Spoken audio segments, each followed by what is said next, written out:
Hi guys, we will start with a broadcast section that's got no embargo, followed by an embargo section of 10:30 p.m. tonight. No live tweeting or blogging during the broadcast section, please, and phones on silent. Michael. Hi Ange. Internationals all back. Team news, please, Tom? Yeah, everyone back. We had everyone back yesterday. Sort of had an afternoon session, which was more of a recovery session for everyone. And today it's sort of full session, and yeah, everyone was good. No issues. They all got through training okay, and you know, we'll obviously still see how they recover from that. But at this point in time, come through unscathed and available. I was going to say congratulations on the FIFA World's Best Coach nominee. They've just been announced that you're now the Premier League manager of the month. You must be very proud. I mean, I know the FIFA one is more with your time with Celtic. This one's obviously your short time here at Spurs, but it's been a great few years for you. Yeah, look, you do. I take great pride, but also understand that, you know, I'm kind of, in all those things, I'm just sort of the front man. I mean, you know, whether it's, you know, the manager of the month, obviously we've had a, you know, really promising start to the season after a you know, fair say, challenging pre-season, and that's because, you know, I've got great staff, and the players have all sort of embraced the challenge of us, you know, beginning this season in a promising fashion. It's a credit to everyone that the way they've tackled that, and as I said, I'm kind of the front man for that. But you know, I think it's an indication of us as a club, you know, that we've handled a pretty challenging start, you know, fairly well, which is great. And yeah, and for the FIFA nomination, I mean, obviously, you know, fairly humbled, but again, I'm just wrapped that, you know, it's recognition again of a great group of people that I worked with, staff and players, you know, everyone involved at Celtic, the fans, and you know, it's great recognition for that club. It's a great club, and sometimes its achievements gets diminished because people sort of look down on the league. But I think any time you win a treble, and you know, we did that last year in the best possible manner. We won the league. We beat Rangers in both the cups. It wasn't easy in any stretch. And I just think it's great recognition for that football club. Again, I'm just the front man, but I'm really pleased and wrapped that that great football club gets the recognition it deserves. It's been a difficult few weeks for Richarlison. He's revealed to Brazilian media he's going to seek psychological help. How is it? And is this a little bit more than just putting your arm around his shoulder and say you're going to score soon? Look, I think you know, with all the players, they all get, you know, whatever help and assistance that they require here. You know, it doesn't always happen in the sort of in the public eye, because most of it's done, you know, in house.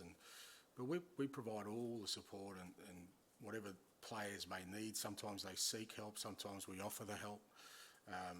You know, so whatever Richie needs, you know, we'll help him get to the space where he wants to. And you know, from our perspective, it doesn't. Obviously, you know, he's put it out there because obviously, you know, he was quite emotional after a game, and that's fine. You know, we'll give him the support he needs, and but we do that with all the players. I think most professional clubs do, and you know, my role within that is to you know, make sure that, you know, whatever each player needs, and sometimes it's, you know, basic things like help with nutrition or relocating or whatever it may be. The services are here, and the help is here to get players into the place they want to. And what I will say is that, you know, no one has a perfect life. You know, sometimes we look at footballers and they do things well, and you know, they've got all the money they need, and we think that's a perfect life. But that doesn't make you immune from life itself.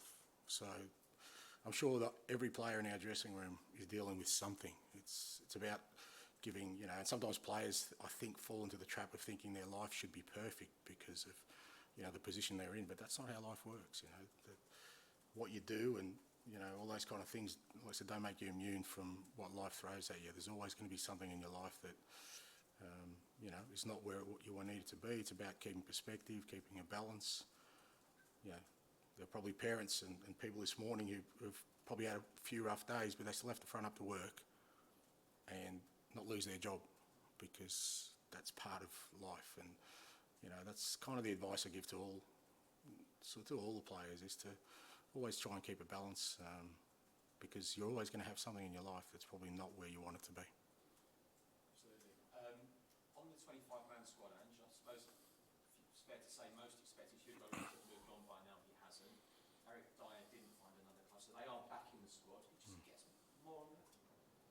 Yeah, look, I think, as I said, leading into it, it was a fairly fluid sort of situation. You know, we weren't really sure what was going to happen with Hugo. Eric was never out of the squad; he was here, but I obviously had to make decisions around the 25-man squad. Now, on the last day of the window, we had RICHY on moving to Man U, then Dembele and Sanchez out, so that's 3 foreigners where, you know, if one of them had stayed, then would have been a different decision, which I kind of already stated publicly. But once we kind of got to the end of the window, we knew what the numbers we had. You know, Hugo and Eric were still with us, so you know, we had room to put them on the list, and they're on the list, and nothing's really changed from that perspective. They were training before with the first team, they're still training, and they're still available now. Thank you, bud. Thank you. Hi, good afternoon. James Madison won the August Player of the Month award. How pleased are you with not only the quality he brings to Spurs, but also his leadership on and off the pitch? Yeah, no, spot on. I think that's been really pleasing. Not just, as you said, I think, you know, for us it was a fairly low risk acquisition because he's just a quality player. We knew that, but I think the way he's embraced the whole football club and you know, his contribution on and off the field, he's obviously part of the leadership group, but you know, the way he's just you know, embraced the whole group and the whole club has been fantastic for us, because as I said, we haven't had an ideal build up leading into the season, and you know, him coming in, and I guess what you're looking for players like him who are coming in with enthusiasm and a freshness that maybe the players who were here from last year were still carrying some baggage. You know, guys like him and the others that were brought in have sort of just created a real good energy around the place. So yeah, delighted for Matt, and as you said, it's just as much for what he's done around the club as he has obviously on the field. Sheffield United, like Burnley, a newly promoted side that struggled so far this season. How similar do you think the game tomorrow would be to the Burnley game? A little bit different. I think, you know, obviously when you play away from home, it's different. I think, you know, the way Burnley play and the way Sheffield set up is different. It'll be a different challenge for us, but within that context, it's still going to be, you know, difficult. You know, having watched their games, you know, Paul's got them really well set up, really well organised. They're fighting for everything, and you know that that's what they're going to do here tomorrow. They're not going to sort of give us anything or allow us any sort of comfort during the game. So we've got to be really disciplined tomorrow in not veering away from our principles and not getting drawn away from the kind of team and the kind of football we want to play. And it's not easy because, like I said, they're going to make it difficult for us. They're going to try and frustrate us, and we're going to have to be really at our best in terms of our focus on what's important for the game tomorrow. So it'll be a good challenge. How do you think you personally managed to support Bissouma so far? Because what we're seeing from this year is very different than what he showed last season. Yeah, look, I think I said during the week, I haven't done that much. It's him, you know, and you know, I keep saying it, but you know, players have, you know, their kind of destiny sometimes in their own hands, you know, and you know, if Biss had to come in here this year and sort of felt sorry for himself about what happened last year and sort of was thinking about that too much, then, you know, if he was waiting for me to snap him out of it, I think, you know, he wouldn't have been at the place he is now. He's done it by himself. You know, he came in from the first day of pre-season with great energy. I knew he was a quality player. You know, I think the way we play suits him, and the rest has been down to him. He works hard every day. You know, he's been outstanding in the games, and you know, he deserves the credit for that, and he just needs to keep doing that and keep pushing himself and not sort of get to a place where, you know, again, maybe he feels comfortable that, you know, things are going well, because I still think there's another level in him. You know, I think there's certainly he can take his game to another level, and that helps us to get to another level. George. Angelo, I just wondered, just in general on the transfer window, and now it's shut, are you happy with everything? It's quite a high turnover of players. You've had players coming in and out. I just wondered, are you happy with what you and the club have done? Yeah, I am, because, you know, obviously the first thing you look at is, well, you know, the guys who brought in, are they making a contribution? And I think it's fair to say that, you know, apart from Brennan, who obviously we brought in fairly late, and young Alejo Villas, who had his first training session with us yesterday, the rest have been really significant contributors for us, that's the main thing you're looking for. There has been significant turnover. A lot of players moved out in the end.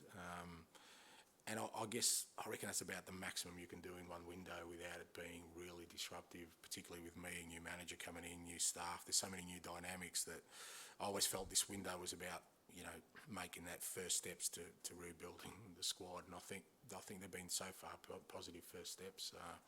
But it was never all going to get done in this first window. I didn't expect it to. So we've still got some work to do in terms of, creating a squad and an environment where, we can be challenging for things. But I think as an overall, with everything that happened, ins and outs, I think we're in a pretty good space.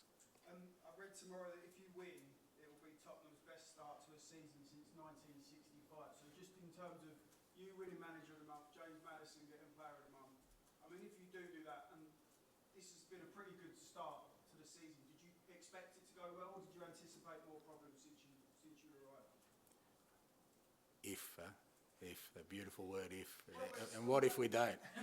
Does it mean everything's been a disaster? No. You've had a good start, though. I think we've had a promising start, and I think I've said that. Look, I was never, I didn't go into it with any kind of expectations about where we needed to be. What I wanted to see was, have we started, embedding a style of play into the group. That was the key thing for me, because that's where you know that if we have done that, then I've got staff who are practically putting that into place. I've got players who are embracing that, and then from that, we'll grow and we'll get to where we want to. So in terms of points tally and wins and that, whatever it was going to be, that was still going to be the key component, because we could be sitting on 10 points, and if we hadn't played the kind of football we are, trust me, I wouldn't be sitting here feeling comfortable, even if we had another win tomorrow, because that's not what we're looking for in the long term. We're looking to play a certain way. So I think, as I said, it's been promising, it's been encouraging, but we're a month into a long season, so a long way to go. And just on Hugo and Eric, they're obviously two senior players. Are they both back into your squad full pelt now, and you could pick them tomorrow going forward? And how do they feel about everything that's happened over the last 6 weeks? So they were never out, mate. They were training with us from the first day. They were involved in everything from the first day. Nothing's changed, from our perspective. I mean, Eric had an injury, so he wasn't even available for the last 2 games. So he's only just got back into training this week, since we've been on international break. Hugo's been training with a goalkeeping group, so nothing's really changed from that perspective. Ali? With Hugo, obviously been at the club 11 years, real kind of servant to the club. Where is he now going to sit in the pecking order? Obviously you've got number 1, Fraser's very much been the backup. Does he have to now work his way back up there if he can? Well, I mean, you're assuming there's a pecking order, mate. I don't know. I just, he's a player. He's a Tottenham player. He's training every day and he's available like everyone else. Nothing's changed. Nothing's changed from now to last week to the week before. The reason people play is because I believe that they're going to get us to where we want to get to. The ones who are part of the squad are there because their work's got them to that position. The ones who aren't in the squad need to work hard to get it and wait for their opportunity. There's no pecking order, mate. There's no chicken coop. There's nothing. There's no farm animals. We're just working away. Obviously, let Davinson Sanchez go. Yep. Are there any concerns at all about the cover in the centre-back position? Yeah, look, it's fair to say we are a little bit light there, but at the same time, I thought, I think for Davison it was a good opportunity where we could get a long-term contract. It was, we needed to rebuild and change this squad. There was no point us just sort of tinkering around the edges. Like, we need to do meaningful work, and as I said, it was never going to get done in one window. So just as important was, to create the opportunity for us now to go into January or, the subsequent windows and bolster up that area. It's fair to say we still need probably another centre-back within the squad. Although we've got players who are fairly functional and being able to do a job for us in there. We've got young Ash in, who's, working really hard and improving all the time. But I think for us just to hold on to something for some sort of security, I just think would have been a missed opportunity. We need to change the squad. We need to rebuild this team, and that was the reason we allowed Davison to go. Last one from me. Rodrigo Benson-Cole, we saw images of him doing a warm-up with the squad. How important is that for him? I know it's early steps, but just to feel part of the squad. Yeah, it is, and I think I mentioned a couple of weeks ago, he came sort of barging in my room wanting to start with the team, but it's a tough rehab. Talk to any player, and that's the toughest bit. It's not that you have to do the work; it's the it's the solitary element of it where you're not with the group, and just having him do the warm-ups and him being involved, he was buzzing yesterday, and then he was fairly dejected when we pulled him out after the warm-up. So, but it's good, and he'll build himself away. It's fair to say he's still got a fair bit of work to do, but great to have him involved, and I guess that just encourages him a little bit more, and it's great for the group to see him. Charlie. Do you want to ask, obviously very early days, but just your first impressions on Brennan Johnson? Yeah, good. Great to get him in. Again, he's got a great sort of profile for us, and very similar to the other guys we brought in that he's young, but he's had some good experience already.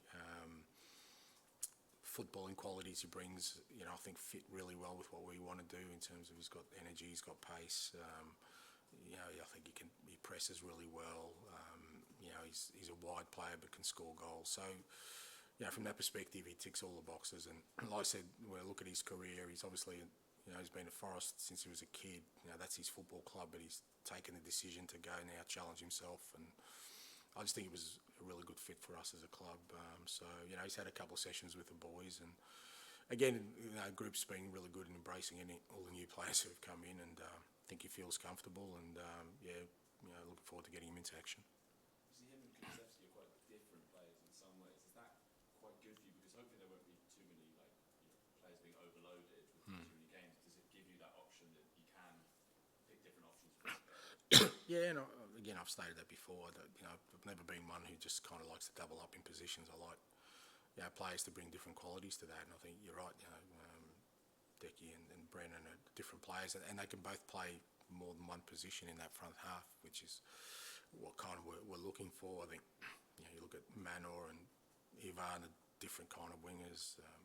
Sonny's a different kind of winner, and we've got Sonny and Richie are different kind of strikers. So even our midfielders, they've all got different qualities, but basic elements of it fit in with our football. And I like the fact, because sometimes you've got to change it within the game, and bringing on a different type of winger helps you.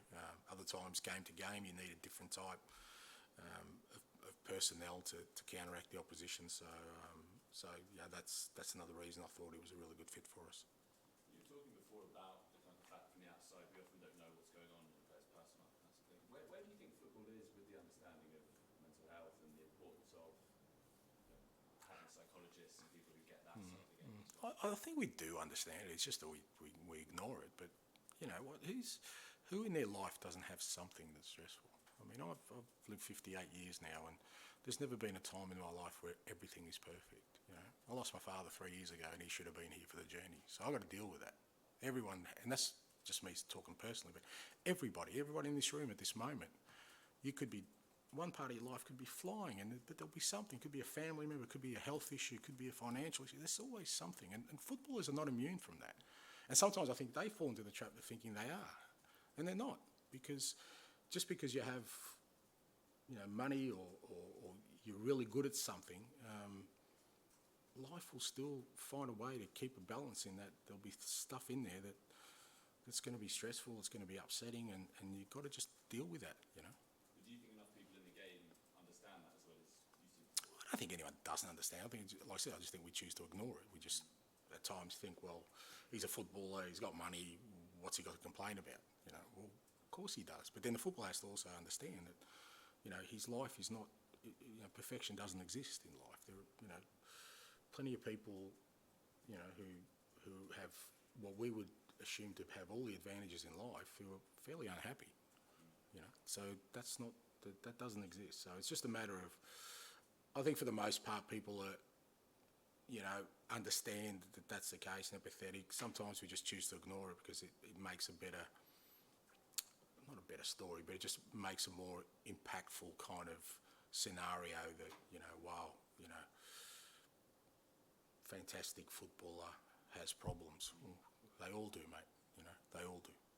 Just really quickly, is Celso all good?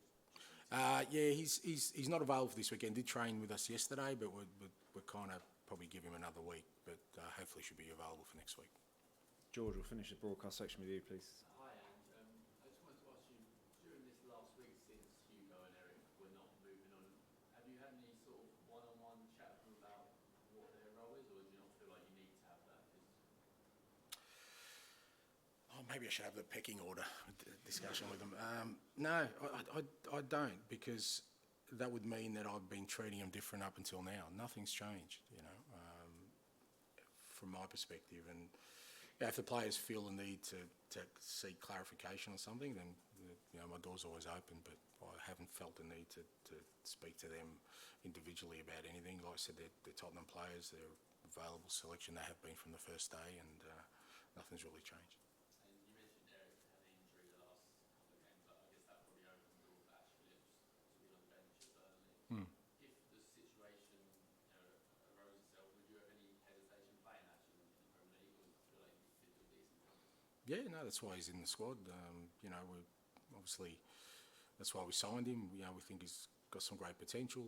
Obviously, it's hard because he hasn't played, you know, at all for us sort of yet, in terms of, you know, he wasn't here for the pre-season and missed all that. So we just got to be careful. But he has had, you know, a couple of under-21 games, which is great. We'll try and get him some game time. But I think training with us every day, and yeah, you can see he's getting closer and closer. And yeah, if we need to use him, we will. Yeah. And just finally from me, I don't know if you saw, but Nick Montgomery, who's not Australian but was coaching in Australia, representing person now taking over with Burnley, and he sort of mentioned you being an inspiration in terms of doing that. How nice is it to see someone else following your journey, albeit not being Australian? Yeah, no, Nick's done brilliantly in Australia. He's done a fantastic job at a club. Fair to say, in Australia, he's you know, not considered one of the big ones, and he actually won the whole thing last year. And he's done it in a real, you know, in a great way, where he's developed young players as well. And yeah, great he gets the opportunity. I'm glad people are looking. You know, I think I said a few weeks before, I'm glad they're looking beyond just the obvious in terms of candidates, whether they're at their doorstep or on the other side of the world. And I've got no doubt he'll do well. I think Hibs is a great club. You know, I haven't been up there. It's a big club. You know, when you play against them, you feel like it's a big club. And you know, fair to say that there's an opportunity there to get them, you know, to a decent position in the Premiership and get them European football. And I'm sure Nick will do that. So pleased for him. Okay, we'll end the broadcast section there and move on to the embargoed section for 10:30 p.m. tonight.